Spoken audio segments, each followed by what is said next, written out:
Hi everyone, thank you so much for joining us if you are here now.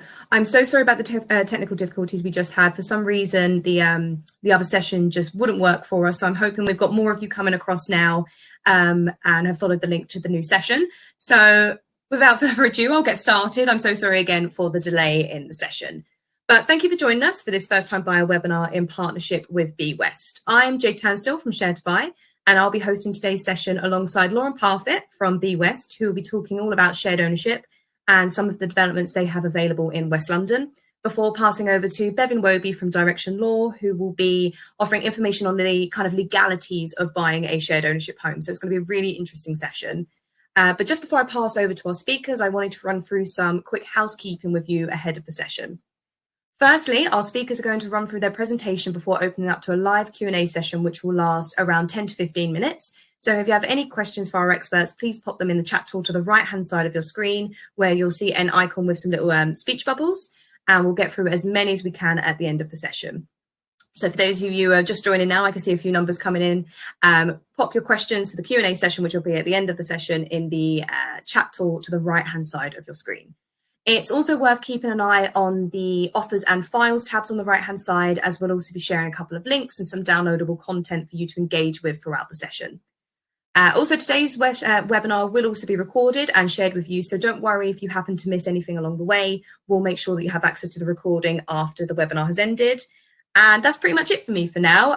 Thank you for joining us in the kind of new session, and I'll be back at the end of the presentations for the Q&A, but in the meantime, I'll pass you over to Lauren from BeWest. Hi, so some of you may know me from the industry so far, but my name's Lauren. I work in the shared ownership industry, and I have done so for the past 6, nearly 7 years now. I've also worked in private sale, help to buy, and outright purchase. So I have quite an extensive background, and I'm hoping to bring that across to this new company, which is BeWest. So BeWest is part of what is Shepherd's Bush Housing Group.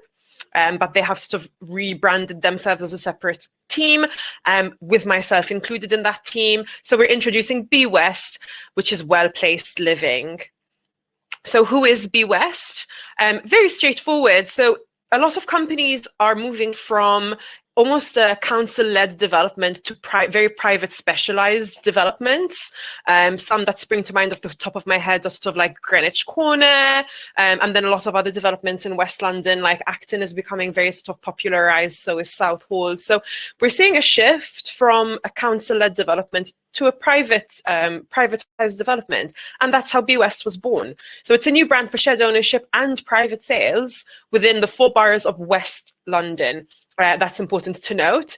And it's part of the Shepherd's Bush Housing Group. We believe that buying a home doesn't need to be stressful. So the point of BeWest is very straightforward, black and white, plain, simple, and clear. And that's what the point of BeWest brand is. Why BeWest? So there's a number of different reasons, and I'm just going to talk through 4 of them in this case. So BeWest's main value is to be authentic. I touched on this just a bit earlier. So that means that we actually have shared owners within the team. So I myself actually live in a shared ownership development, and it brings a first-time and first-hand experience into what we're delivering to our buyers. There's also no hidden fees. So the BeWest website is going to be very transparent. All fees are going to be clearly listed on there. And everything is going to be made very, very straightforward, in order for everyone to sort of understand this very, very easily, in order for everything to be made clear. And so that it makes people just focus on the home they want, not in actually understanding what the jargon is, what the terminology is, just to focus on what we're meant to be focusing on, I think. There's also the eligibility criteria, which many people that are looking for shared ownership homes are not even aware of. So the eligibility criteria are threefold. Are you a first-time buyer? If you are eligible for shared ownership, if you can get a mortgage, of course. You're also eligible for shared ownership if you used to own a home. So that means you've previously had a mortgage in your life, but you can't afford to buy a home now for whatever reason. Examples such as relationship breakdown, maybe change of income, maybe change of sort of developments or business that you're doing, whatever the reason, even if you used to own a home or a mortgage anywhere in the world, you can still buy a home now if you can no longer afford one. The next point is an existing shared owner. So yes, if you're an existing shared owner, you can look to what we call upgrade your home. So look to getting a bigger, potentially a bigger home, maybe a 2-bedroom or a 3-bedroom if you're looking to have increase your family size. Also, why us? So one of our aims is to be clear in everything we do. The shared ownership process in itself is a part-by-part rent scheme. There's no gray areas in that. You buy part of the property and you rent another part of the property. It's a government-backed initiative, so that means everything that we do is not for profit because we are a government-backed initiative. The purchases can be anything from 25 to 75% today, and that doesn't mean that you can't buy the rest of the property after, but it just means that today, in order to purchase as a shared owner, you'd need to be eligible for 25 to 75%. Be clear, the point of this is to live more and rent less. So use your money for actually living instead of just paying your rent on a flat that you're not paying anything into.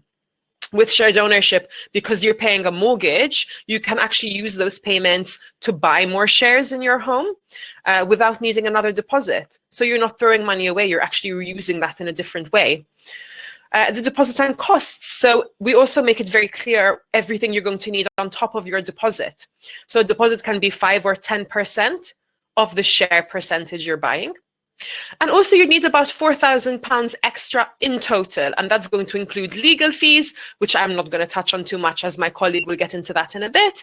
But it will also cover things like your moving costs, your, if any, stamp duty costs, which we know at the moment there are none, which is great. But yeah, so it covers everything, including moving, including maybe your sort of new furniture costs, for example, in moving to your new house. So just keep aside 4,000 plus a 5 or a 10% deposit, and that would be all the money you would need to buy a shared ownership flat. So very straightforward with that. And be warm, of course. That's one of the main things with BeWest. So we try to be warm in everything that we do, in our presence, in our site visits, and also going forward. So we do sort of believe in repeat business. We don't want someone to go away and never come back with us, even if it's shared ownership or private sale, or to sell your home again with us, which is what we call resales in the industry.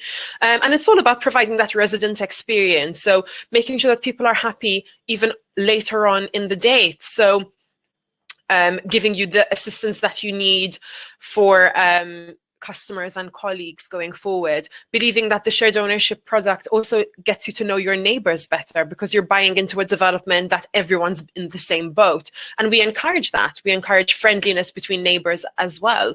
And we're there every step of the way. And I think that's really the message to put across here, that someone from BeWest, whether it's a sales consultant, someone from aftercare, even if it's the appointed financial advisor or solicitor that we recommend, will be with you every step of the way. So there's no need to worry that you're doing this on your own.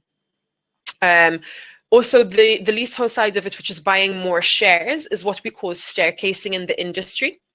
That's the cost of your new share. And that will depend on what your home is worth at the time that you're buying more shares. So a lot of these and more helpful hints will be given to you by the sales consultant, either on your viewing, while you're purchasing, or at any time. So we are very here to help. You can also feel free to text, call, email, whatever you like. So our details will be available at the end of this screen. So we're also aspirational. So one of the main things about being a government-funded scheme is we constantly look to the future. How many new homes are we going to be building? What does the next budget say? I mean, is the stamp duty holiday going to continue for the foreseeable future? So whatever we do with thinking of the future in mind. How is the product going to change? So we already know that, for example, Help to Buy is being sort of slowly trickled out. And so we're always on top of everything that's happening, whether that's be looking at to the government guidelines for assistance, whether it's being on top of the current budget, and whether it's looking at customer-led improvement. So something that BeWest is very proud of is the fact that the improvements and changes we made will be from the voice of our existing customers. We will be asking our customers what they think of their buying experience. And if there are any changes to make, we will adopt that into our business mindset. So we do think of our current customers, we do think of building solid foundations, and we do think of improving the future of what we think shared ownership and private sale will be.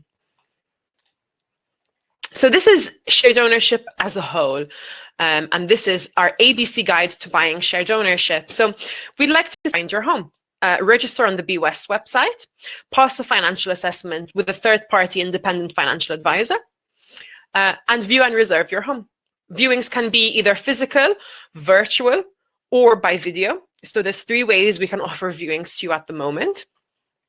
Following on from that, the next step is to get things in order. So in that initial step, passing your initial financial assessment, our third-party companies also assist you with getting everything ready for this next step. So even though you're working on step A, you're also trickling into steps B and C. So you're not sort of left behind at any point. You're always knowing what's going on. You're always ready for the next steps.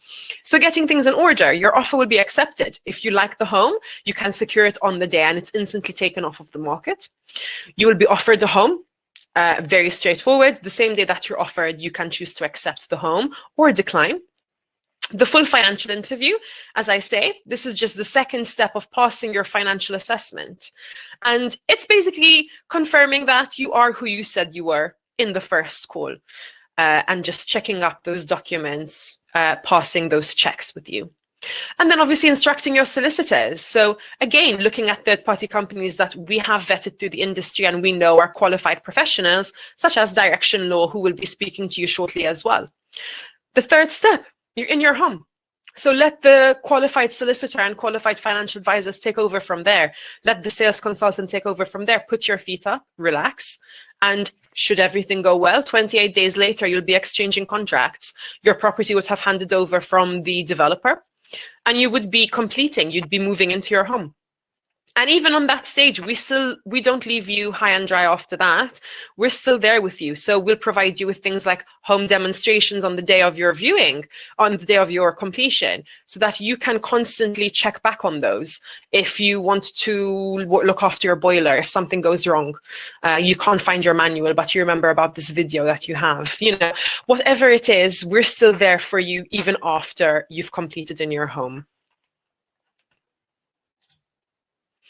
So now I'm going to take us across to talk about some of the properties that we have available now. 2 developments which are available from as early as next week. So these are Waterside Heights and Fulham North. Waterside Heights is a lovely development. This is just in UB7 in West Drayton. And it's literally just on a canal. So you have a lovely view and it has a very, very quiet feeling after having visited there myself. There's also 2 different specifications in which you can choose from here. So it makes it very, very interesting for a shared ownership where normally the specification is as standard. You have one choice and that leaves little room for individuality. Whereas with West Drayton, that's not the case.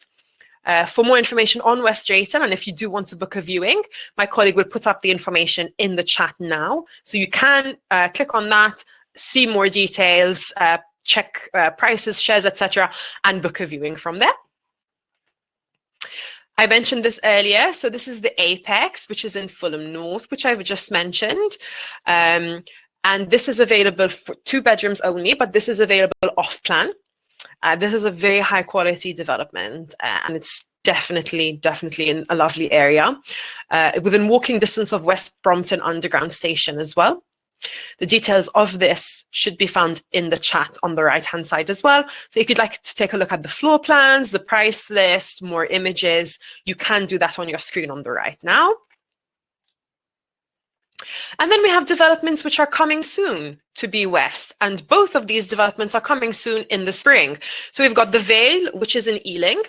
So this is a collection of 1-bedroom properties here, and prices start from 425. A beautiful listed building here, as you can see from the image in the back. A really nice area and very, very well located as well in Ealing. So within walking distance of a number of great shops, the high street as well. So a very nice development here and definitely worth a viewing. And then we also have Renaissance West. This is a really nice development as well. This is in Acton Square, and this is actually quite highly desirable. This is also launching in spring 2021. And these are both 1 and 2 beds, and they're available from a 25% share. So a lot of different options here, a lot of developments that also have parking options, and in a lot of different boroughs of West London. So quite a few choice. I did mention this a bit earlier. Can you attend a viewing? In short, yes. We are open for viewings. There are 3 options of viewings, as I mentioned earlier, and there's also some restrictions here, of course. Again, this keeps both the viewer and the consultant safe. So if the rules and regulations are there, they are there to be adhered to, of course. But if there are any concerns, do feel free to reach out and we'll help you as best we can if you are concerned about attending a viewing for any reason. And why should you move house? Aside from the stamp duty discount, which we do have at the moment, and we're unsure whether or not that's going to be extended. So we're constantly clicking refresh on the government website to find out about that. But aside from that, why should you move? Planning applications are actually being public now on social media. You're paying your own mortgage, not someone else. Things are moving more quickly because a lot of companies are moving to a more paper-free way of working. The importance of having your own space has increased as a result of the unfortunate situation that we are going through right now, which is the pandemic. And obviously more people are also moving to this working from home mentality. And in a way, improving work-life balance, I think people are seeing the importance of going forward, maybe wanting to work from home more. And as a result of that, people are thinking, maybe I want 2 beds now, as opposed to a 1 bed. Or maybe I want a larger open plan kitchen living space so I can have a desk there. Whatever the reason is, people's mentalities seem to be moving more towards buying now and moving now. Obviously, there's no better time to do that because you are benefiting from the stamp duty discount. And again, the silver lining of the year we've gone through is that there's never been more choice than there is at the moment. So I highly encourage you, if this is something you're considering, to definitely get out there and do it. And I do hope I've motivated you in some way to do that. But if you have any more questions, do take a look on our website, which is www.bewest.co.uk. And my colleague will provide the link on your chat right now.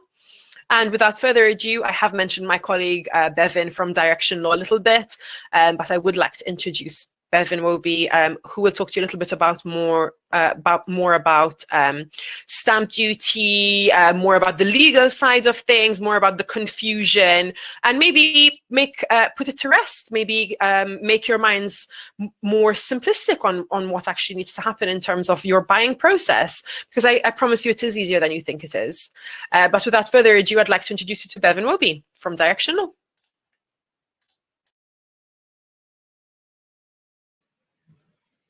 Hello, everybody. Thank you for joining us this evening for this webinar. Glad we're over our technical difficulties for now. Thank you very much for your introduction, Lauren, and for your presentation. As Lauren has introduced, my name is Bevin Woby, and I'm our Business Development and Marketing Manager at Direction Law. I have been with Direction Law for nearly a decade now, and I have always specialised in the shared ownership product, having taken many clients through the process themselves of buying the first shares of their shared ownership home. I now specialise a little bit more in giving advice to housing associations, setting up legal packs, things like that. Direction Law are one of the most established and largest affordable housing solicitors in the UK. We operate nationwide, and we have different offices working in different regions so that we can give the best advice for those regions possible. The difference from Direction Law is that we don't do all types of law. We specialise in conveyancing, and that's all tenures of work. So we do new builds outrights with the Help to Buy scheme. New build shared ownership is our largest department. And as Lauren mentioned, there are also resales and staircasing to be had. So much like BeWest, our ethos is that we would like to keep our client base and take you through those aspects as well, because there's so much more to shared ownership than just the first purchase. You can staircase and buy further shares in your property if you wish. You can sell it on so somebody else can become a shared owner. The possibilities really are endless. So I'm so glad that shared ownership is getting a bigger part of the market at the moment. So I'm going to begin by talking about what conveyancing is. Of course, you look at buying a house, it gets very exciting, you do a viewing, and then the technical bit comes in, and that's where, you know, myself and my colleagues come in, and is taking you through the conveyancing process. So conveyancing is the legal process of transferring ownership of a property and registering at the land registry. So that is transferring the ownership of that property into your name as the purchaser, as the owner. Even one shared ownership, you are registered as the owner at the land registry. You will get a copy of a title document, and that will show your name as the registered owner of that property. A lot of people ask why they need a solicitor. You know, what is it necessary? Do you definitely need one? You do, unfortunately, you do need a solicitor. If you are a cash buyer, so you're not buying with the assistance of a mortgage, in theory, you could do your own conveyancing, although it wouldn't be recommended. But if you have a mortgage, your lender will insist you use a solicitor. We act for plenty of cash purchases. The reason that we're involved is that we are giving our expertise and our recommendation. We're explaining about the property and about the area of the property and the history involved in that and what would happen when you sell it on. So what solicitor do you choose? Of course, it can depend on the type of property that you are buying, but considering we're in this webinar, so you're signing up to look at shared ownership properties, affordable housing is complex. So you do need a specialist, and as Lauren has already spoken about, then BeWest, among other housing associations, will recommend people that are experts in that field. So we suggest that you use them. Much like you can walk into a bank and ask for a shared ownership mortgage, generally they'll look at you a bit blankly. The process will be a lot longer. Exchange deadlines are important. We'll get onto that later. And we all work together, and we will get you to your exchange deadlines as quickly as possible. We do say the cheapest isn't necessarily the best, and the cheapest isn't necessarily the cheapest either. And the reason we say that is because some solicitors may have add-ons or hidden fees, and much like BeWest, we don't do that. We are a fixed legal fee, which I'll explain more about later on, and we have all of our costs up front. So as people that are purchasing property, of course, it's very important to, you know, get all your ducks in a row, know exactly what you're going to be looking at right at the offset, so you don't get any nasty surprises at the end. You know, there's enough to organise, so that should put your minds at rest. So how does the process get started? Now, this is down to what you can do as a purchaser to get yourself sorted, because you'll have your sales consultant kind of giving you information and getting you set up. You'll have your solicitor going through your legal pack, giving you documentation to sign, explaining things to you. And you'll have a financial advisor who will be asking for information pursuant to arranging your mortgage. So there's a couple of things that you can do when you're starting to look for a property, and then when you have reserved a property, that'll get you on a good head start. Firstly, once you have reserved your property, you need to obtain a quotation from a solicitor's in order to get set up on that system. You need to then formally instruct your solicitor to act on your behalf. So once you have obtained your quotation for service, you need to sign a terms of business, an instruction form, and pay some monies on account for things like searches and disbursements. We suggest that you do not delay in this process. It can be a little daunting to instruct a solicitor prior to receipt of your mortgage offer if you're buying buying with aid of a mortgage, apologies. However, We do work towards exchange deadlines, which are perfectly commonplace with affordable housing. And in order to give us the best chance of getting as much work done as quickly as possible for you, we suggest that you instruct as soon as you are able to. The other two things for you to get yourself organised with are getting copies of your source of funding. So however you're putting your deposit in, be that whether it's savings or from stocks and shares, or whether it's a gifted deposit from a family member, getting that organised really, making sure you've got copies of bank statements, you've got up-to-date photographic identification for yourself, you've got a couple of forms of proof of address. All of those things will need to be seen by both your solicitors and your financial advisor to kick off proceedings. So just making sure that you've got all of those bits available is a good idea. So once you've instructed your solicitor, what do they actually do for you? Now, we shan't go into this too much because, as Lauren says, we don't want to overphase everyone with a lot of jargon. However, there are things that we do on your behalf to make sure that you are comfortable when you come to sign your contracts and exchange. The whole point of instructing a solicitor is for us to give you the comfort that you are buying the property with good title. That's the phrase that we would use. So in order to do that, we must investigate the title. So we ask a number of questions to the developer or housing association solicitors who act for them as we are acting for you. And we gather information about the property, about the development, any changes, building works, etc. that have gone on there.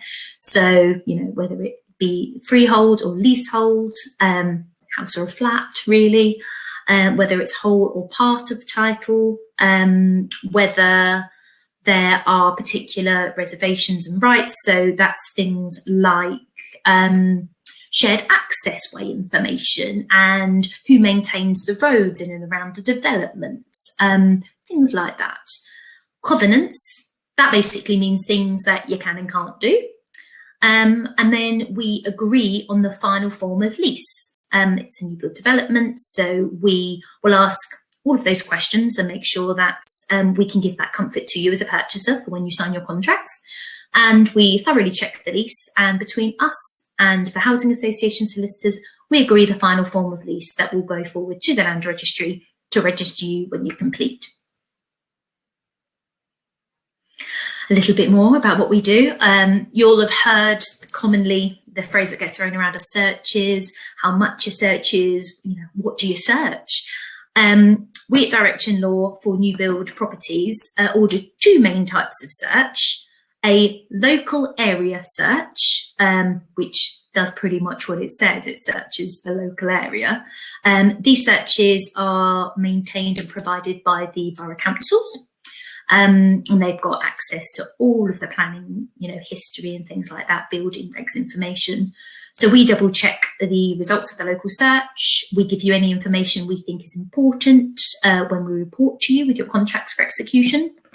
And we also do a flood search. And depending on the location of the property and development, other searches may be required. So if the planning permission asks for another search, basically we'll do another search on your behalf, e.g. mining. Not really relevant for West London though. Other items that we check, as mentioned, planning permission, building regulations, making sure that the property being new build is built in accordance, that we've got a copy of new build warranty insurance or other similar warranties are available. We double check leasehold information so that we can give you a bit more information in conjunction with the Housing Association about that. Service charge estimates, any major works that may be in the pipeline in and around the area. And of course, we check a copy of your mortgage offer that the bank or building society would have issued to us as your acting solicitors. In checking a copy of the mortgage offer, simply all we do really is check it against the copy of the lease, make sure that your personal details are correct. It's your full legal name, it's the postal address that will be registered at the land registry, It's the correct percentage and purchase price that you are buying. And if there are any solicitor conditions to satisfy, then we'll satisfy those on your behalf also. Now, exchange and completion is the exciting part. So that is kind of like the final hurdle, really. Exchange is when you become legally bound to purchase the property. So you have signed your copy of your contract. The housing association has signed their copy of the contract. And on exchange, we confirm to each other as solicitors that we both hold a signed copy of a contract and we have your authority to take that forward. So by exchanging, you are bound to buy the property and the housing association are bound to sell it to you. One exchange, we either exchanged with a fixed date, which means a date we have agreed for you to get the keys and move in, your completion, or we can exchange with your completion being in advance, depending on the build of the building, when it's ready to be built or whether it's handed over from the developers or not. The legal process is the same, whether you exchange with a move-in date or whether you exchange with one pending. To get you to that point, there are a couple of bits we check with you. Obviously, you've signed your contracts, all the searches have been complete, your mortgage offer has been approved, that's all sorted. We need to submit your stamp duty at the land registry. So whether you have got anything to pay or not, we need to tell HMRC what you're doing, basically. So we end up submitting that on your behalf for you to make sure it's all correct. And we also issue you with a completion statement, which is basically a bill and a summary of costs. So all monies come to us as your solicitors, and then we pay all parties for you, basically, just to get that sorted.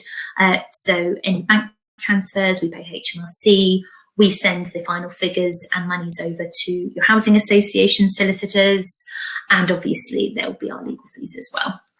So we take all the monies at the end. We need that on or before the day of completion.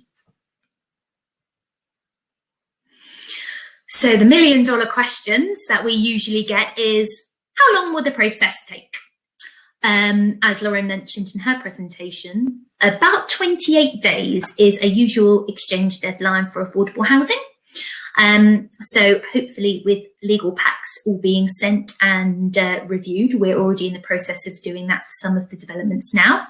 We like to get organised, assuming that you can get your anti-money laundering information across to us in good time and you get your mortgage offer sorted. That is perfectly feasible. And that's why we all work together. And what will it cost? Now, Lauren has already referred to that and given a good budget, I think, for your costs in general, because of course there's money to be paid all over, including removal vans and things like that. So better to budget more at the beginning. And then if there is additional money left over at the end, then you can treat yourself to something nice for the house, which I always think is a good idea.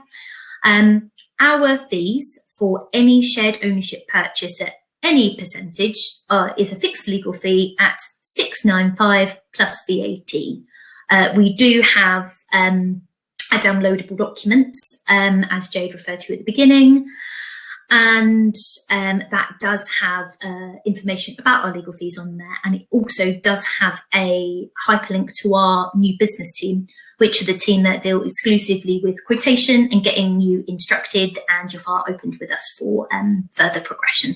So any further questions should be answered on there.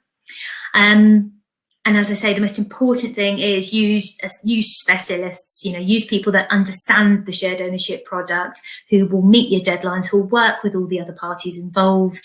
It's really important. It will make the process a lot smoother for you. And it's an exciting time. It's finding a house is a really exciting, wonderful thing.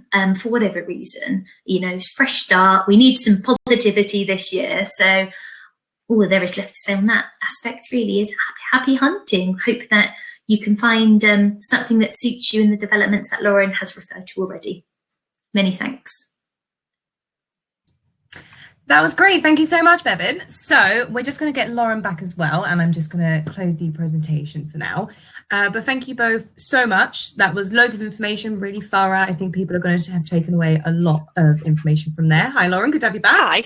Hi. So again, just to the audience, thank you so much again for those of you who've come over from the other session. I'm so sorry we encountered those technical issues, but it's the world we live in, I guess, with the pandemic and everything going online. But we do appreciate you coming over. And what we'll do is we'll jump straight into the Q&A. We've had plenty of questions in. So diving straight in, Lauren, this is probably one for you. Someone's asked, if I bought a shared ownership property, but my circumstances changed, could I choose to rent out my home? That depends. So I'm going to give you the full answer. So if you still are a shared owner, you wouldn't be able to rent out the property as a whole. You would be able to have a lodger with you. And what a lodger basically means is you can't have a legal contract with someone in the flat with you. So you can't have a rental agreement. You can't get Bevin to write up the contract for you. It needs to be a bit, a friend or a family member, etc., to have a lodger with you. Now, if you're still a shared owner and you own 100% of the property, that would be a different story. That's great. And I think the lodger is a really important thing to touch on, because in some of our previous webinars, we've had the same kind of question, can I take a lodger? And like you said, absolutely. But what I would flag is when you're in the early stages, when you're first looking to buy a shared ownership home, it's worth noting that your lodger, if you're planning on having them with you, their affordability isn't taken into consideration when you're looking to buy. So you would still need to, as the buyer and soon to be shared owner, you would need to be able to afford all of the costs of that home yourself. When you're kind of going through affordability calculations and stuff like that. So I think that's a really good thing to know in advance. Perfect. And then we'll go over to Bevin on, I think you touched on kind of leasehold and stuff like that. So we've had a question saying, how long are shared ownership leases generally? Typically, shared ownership leases at the moment are granted at 125 years. This can differ per housing association and per development. But as long as your lease has a remaining term of about 80 years, then it's acceptable to mortgage lenders. So that is something to consider if you sell your share in years to come. Yeah, that's really interesting. So what would actually happen if you were under the 80 years? Because this is a question we sometimes get as well. If you are under the 80 years, then you need to check with the housing association about their policy on lease extensions. Okay, perfect. That's really good to know. And I've kind of like mashed a couple of questions here together because we've had a couple of similar ones. So this is probably more one for Lauren, I'd imagine, which is many housing associations offer different percentage rates on the remaining rent value of a shared ownership home, depending on the person's individual circumstances or depending on your kind of T's and C's as a RP or provider. How is the rent calculated on a shared ownership home, and what's the best way to get some clarity on this for each development? An interesting question, and I'm actually glad someone's asked that, to be honest with you, because it does change. Now, it is dependent on housing association. The industry standard is 2.75% as a rent. If that changes, it's normally because of affordability. Now, with shared ownership, you might know that to buy a shared ownership flat in London, you can't earn over 90,000 in income. Now, certain properties, let's say maybe properties in Zone 1 in Shoreditch, for example, have very, very high full market values. So to keep your required income under 90,000, however, the full market value of the property is obviously, we're looking at 700,000 here for a one bed. That can't happen without something going down. And normally that's the rent percentage you're paying. So it's almost like a nice way of saying you're buying a very expensive flat and you reduce the cost of your rent for you. But other than that, the typical industry standard is 2.75%. So that's the norm of what you would see in the industry. Okay, great. And I guess then if they have questions about a specific developer, so say, or provider, say BeWest, they come to you, they can speak to the sales teams at each individual development. So whether they're interested in Waterside Heights or at the Apex, they can kind of speak to the sales teams there as well. For sure. I would go on the flip side and add to that as well. Some people don't even start by approaching a shared ownership consultant. You might already have a shared ownership financial advisor, and they can tell you what their rent percentages are as well, so that you don't actually have to approach the developer if you don't want to, if you're not ready. You can check in other ways. Okay, fantastic. So we'll go over to Bevin for this one. So this is quite an interesting question. And just as a little bit of information for the people that don't know what the term staircasing means in a shared ownership home, that's basically when you buy shares of your property. In the vast majority of them, you can buy up to 100% and become the outright owner, which is what Lauren touched on there, if you own the full amount of the property. So Bevin, the question is, if I own a leasehold home through shared ownership, a staircase to 100%, would I remain a leaseholder or would I become the freeholder? Now, for shared ownership, when you staircase, so buy the further shares to 100%, you are not granted a new lease. The existing lease that you have continues, but the provisions are deleted, namely the ones that are relevant when you are a shared owner. So in effect, you are granted the rights of a freehold. Oh, okay, interesting. Because I know there's often a lot of confusion around kind of leasehold and freehold, but I mean, correct me if I'm wrong, is it the case that all apartments, all flats, regardless of tenure, will be leasehold for the most part because, you know, they're part of a larger building, yeah. You're all leaseholder. Whereas actually if you go, even if you buy a shared ownership house, even if you are leasehold to start with, you could become the freeholder and such. So it kind of depends on the property type. That's exactly right. Yes, you are always a leaseholder, even if you have 100% ownership of your flat. But if you have 100% ownership of your house, you have the rights of a freeholder.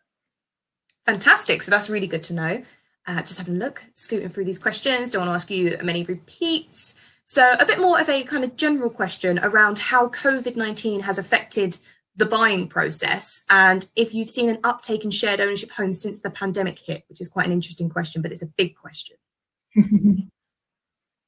It might be one for you, Lauren, to start with, I imagine. Yeah, I think it might be a combo question, to be honest, because I know Bevin's definitely going to talk about the conveyancing process maybe taking a bit longer. But from my side of things, I'm going to be honest, I kind of prefer it in the sense that there has been an increase in buyers, yes, but there has also been an increase in safety. From the flip side of things, and a decrease in what we call Saturday viewers, Saturday buyers, people that just come along on the weekend because why not? That's decreased. So it means that the people that we're seeing are serious, the people we're seeing are asking the right questions. And as I say, it means that the time that we're spending on viewings and with people are proper, you know, actual viewings, people, you know, seeing the flats with genuine interest, you know, come to us with the right questions, which is what we like to see, you know. I mean, at the end of the day, consultants are there to help. And so if, you know, and that's where our joy from it comes, you know, being asked those questions. And, you know, even if you don't buy with us, if I've explained something to you in a good way and you've walked away thinking, actually, I never understood that before, but I have now, you know, that's mission accomplished. That's great. And what about yourself, Bevin, on the kind of legalities and that side of things and the processes? Yeah, we've had to adapt quite a lot. I mean, it's been going on for a fair time now, so it kind of seems like second nature. But as Lauren said, there has been positives in adapting as well. There are still some things that are fairly old-fashioned that are now being looked at. So the Land Registry are looking at taking kind of e-signatures, whereas before they were having to have ink-signed originals of everything. So, you know, that's something that we've needed to kind of get sorted for a long time, and it's kind of forced their hand. Yeah, there had been delays. Things have picked up an awful lot more now because, of course, the uptake and the interest of, you know, moving house and property in the sector in general, then banks were a bit overwhelmed for a while. So it was taking a little while longer to get your mortgage offers in principles and get your application looked at by the bank. They're a lot quicker now than they were kind of last spring, early summer. So they've adapted.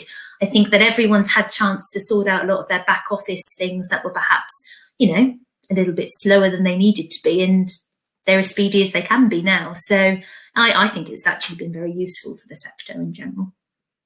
That's great. So I've had a look at the time. We still have time for a couple more questions, so we're going to do those. We've just had a question come through, probably again one for you, Lauren, which is, as a shared owner, are you able to decorate the property as you wish, or would you have to get permission for any changes as you would in rental properties?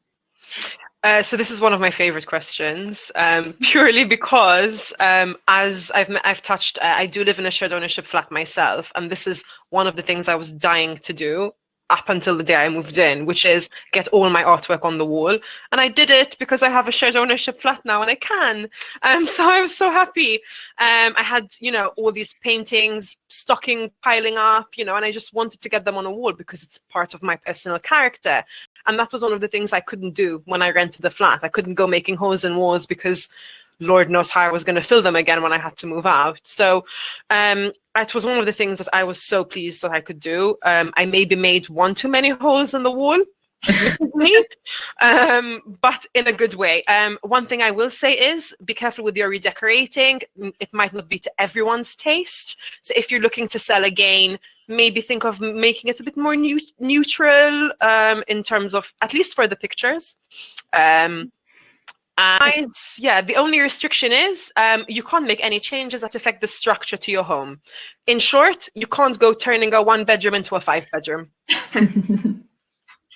Yeah, and I guess that's important for people who are thinking of, ripping up full adaptations, building a driveway outside your house or refitting your kitchen. Sometimes you will be able to, and that's not a problem, but just always worth double checking because you don't want to get caught out in the long run. Something I would add onto that as well, which you reminded me of, thank you.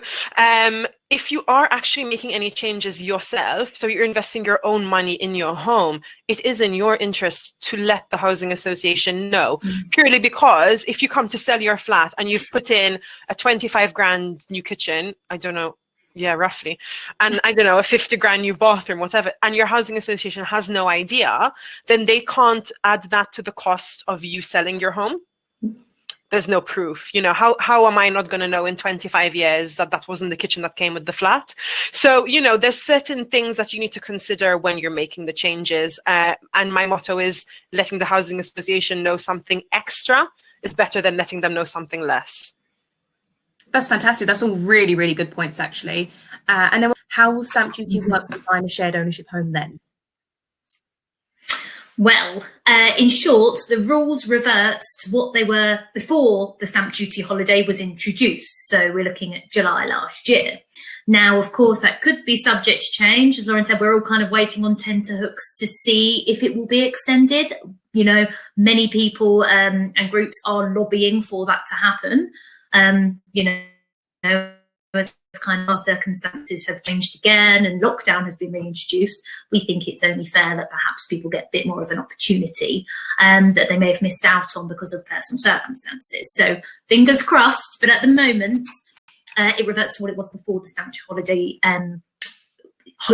holiday was introduced. Therefore, the rules were, if you were a first-time buyer, then stamp duty, you're still exempt from stamp duty if the full market value is up to £300,000. For those that are not first-time buyers, the rules are that up to £125,000, you don't pay stamp duty. And then you pay 2% on the portion between 125 and 250, and 5% on the portion from 250 to 925. That's really good. There's a lot of information there. So what I will remind the audience again is that this session will be recorded and you will have access to this afterwards. So if you want to jot down those numbers retrospectively, you'll be more than welcome to. And then we have one more question that I have time for, and it's just come in. It's actually a very good question, which is, can you put an offer on a shared ownership home, or is it a set price? So basically, can you go in with a lower offer based on what is on the listing? That's a very good question, actually. And I think that touches quite a few other questions that have come through recently as well. In short, you have to go with the price, yes. Now, what's the reason for that? Shared ownership, as I mentioned, it's a government-funded scheme. So that means that housing associations are not for profit. So we can't inflate values. We have to sell properties for what properties are worth. And the outcome of that, the silver lining of that, is you're always buying, you always know what your property is worth. You're not buying an inflated cost. We can't put the price up to cover for things like the fact that we're not paying stamp duty right now. Developers can't cover their costs in other ways. This is the price of the home, and this is the home you're selling it for. And the benefit of that is continuously with shared ownership in future. If you're looking to sell, it's always again based on what it's worth selling then. So the silver lining, as I said, in short, you're always selling or buying the property for what it's worth at any given time. Brilliant. Well, I think we're going to have to call it a day there. We have made our way through a load of questions, so thank you so much, ladies, for doing that for us. What I am going to quickly do is just pop a slide up on screen here with the URLs for both BeWest and Direction Law, in case you'd like to find out more from them after today's session.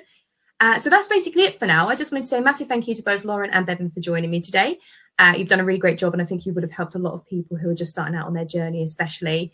And also thank you to everyone in the audience who watched, stuck with us through the technical difficulties at the start, and who asked questions. If you'd like to keep up to date with any future webinars, you can create an account with us at sharedby.com, or you could keep an eye on the Shared By accounts on Facebook, Twitter, and Instagram, where we keep those updated as well.